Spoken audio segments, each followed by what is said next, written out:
नमस्कार, दर्श न्यूज पर खबरें फटाफट देख रहे हैं आप, जहां कम समय में ज्यादा खबरें लेकर आता है दर्श न्यूज। मैं प्रीति दयाल। तो चलिए बिना देर किए सीधे बढ़ते हैं प्रमुख खबरों की ओर। सामाजिक न्याय के पुरोधा और बिहार के पूर्व मुख्यमंत्री कर्पूरी ठाकुर की आज 100वीं जन्म जयंती है।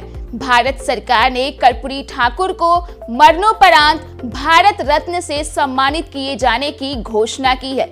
प्रधानमंत्री नरेंद्र मोदी ने आज जननायक कर्पूरी ठाकुर को एक विशेष लेख लिखकर याद किया।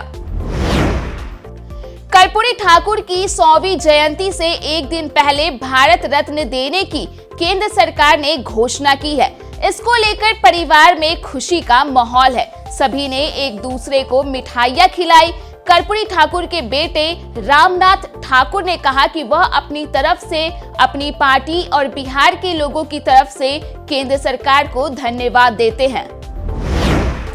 बिहार के सीएम नीतीश कुमार ने पूर्व सीएम कर्पूरी ठाकुर को भारत रत्न दिए जाने के फैसले पर पीएम नरेंद्र मोदी का आभार जताया है। सीएम नीतीश ने कहा कि पूर्व मुख्यमंत्री और महान समाजवादी नेता स्वर्गीय कर्पूरी ठाकुर जी को देश का सर्वोच्च सम्मान भारत रत्न दिया जाना हार्दिक प्रसन्नता का विषय है।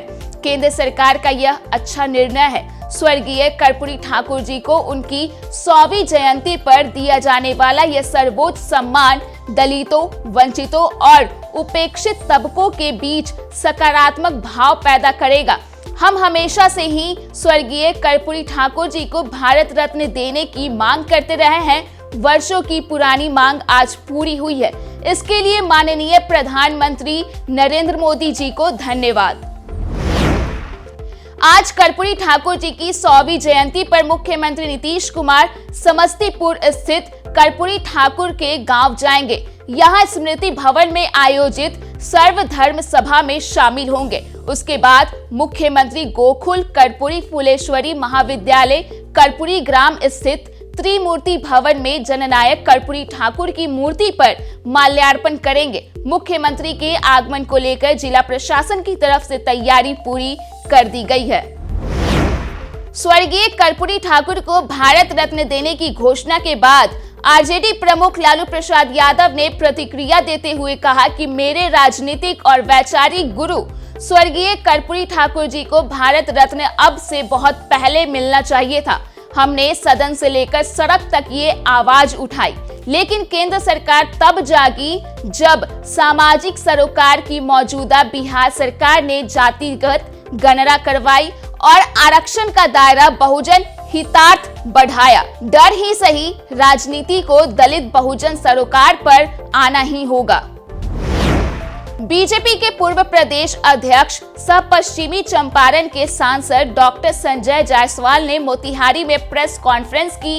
इस दौरान उन्होंने कहा कि देश के प्रधानमंत्री नरेंद्र मोदी 4 फरवरी को मोतिहारी आएंगे। देश के पीएम नरेंद्र मोदी बेतिया लोकसभा क्षेत्र के पूर्वी चंपारण की सुगौली क्षेत्र स्थित इंडियन ऑयल कॉरपोरेशन टर्मिनल समेत 6 टर्मिनल का उद्घाटन करेंगे। साथ ही बिहार के कई जगहों पर उद्घाटन व शिलान्यास वर्चुअल माध्यम से करेंगे।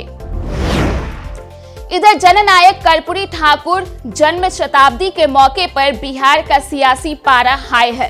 एक तरफ जहां मुख्यमंत्री नीतीश कुमार की पार्टी जेडीयू पटना में बुधवार को इस मौके पर बड़ा आयोजन करने जा रही है, तो वहीं दूसरी ओर बीजेपी भी कर्पूरी जयंती पर पटना में रैली करने जा रही है। बीजेपी का कार्यक्रम पहले मिलर स्कूल मैदान में तय हुआ था, लेकिन जेडीयू ने भी यह मैदान एक दिन पहले बुक करा लिया। इस वजह से बीजेपी अब वीरचंद पटेल पथ पर ही अपना कार्यक्रम करेगी। वहीं जेडीयू का कार्यक्रम वेटनरी कॉलेज ग्राउंड में होगा।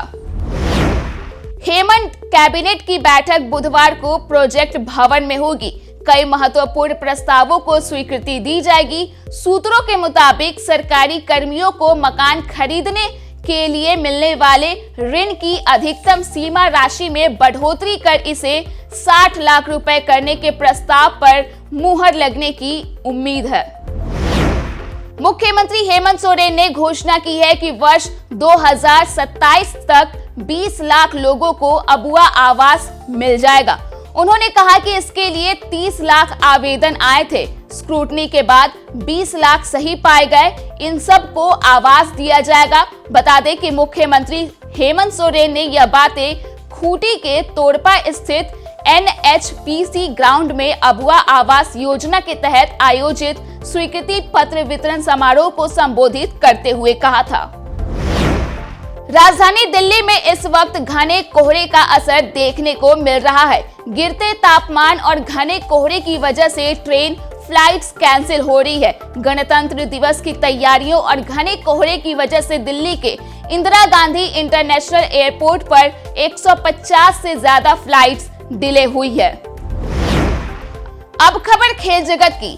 भारत और इंग्लैंड के बीच पहला टेस्ट 25 जनवरी से खेला जाएगा। दोनों टीमें हैदराबाद में आमने सामने होगी, लेकिन पहले टेस्ट के लिए दोनों टीमों की प्लेइंग 11 क्या होगी? दरअसल विराट कोहली सीरीज के पहले 2 टेस्ट मैचों में नहीं खेल पाएंगे। विराट कोहली ने निजी कारणों से अपना नाम वापस ले लिया है। बहरहाल ऐसा माना जा रहा है कि विराट कोहली की जगह रजत पाटीदार को प्लेइंग 11 में मौका मिलेगा।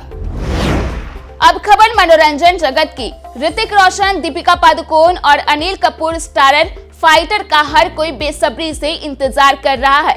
ये फिल्म रिलीज से बस एक दिन दूर है और इसे लेकर फैंस में काफी एक्साइटमेंट है। उम्मीद की जा रही है कि यह फिल्म 2024 में जोरदार शुरुआत करेगी, ठीक वैसे ही जैसे पिछले साल पठान ने की थी। अब खबर मौसम के मिजाज की। बिहार में शीतलहरी का असर देखने को मिल रहा है। मौसम विभाग की ओर से कोल्ड वेव को लेकर ऑरेंज अलर्ट और येलो अलर्ट जारी किया गया है।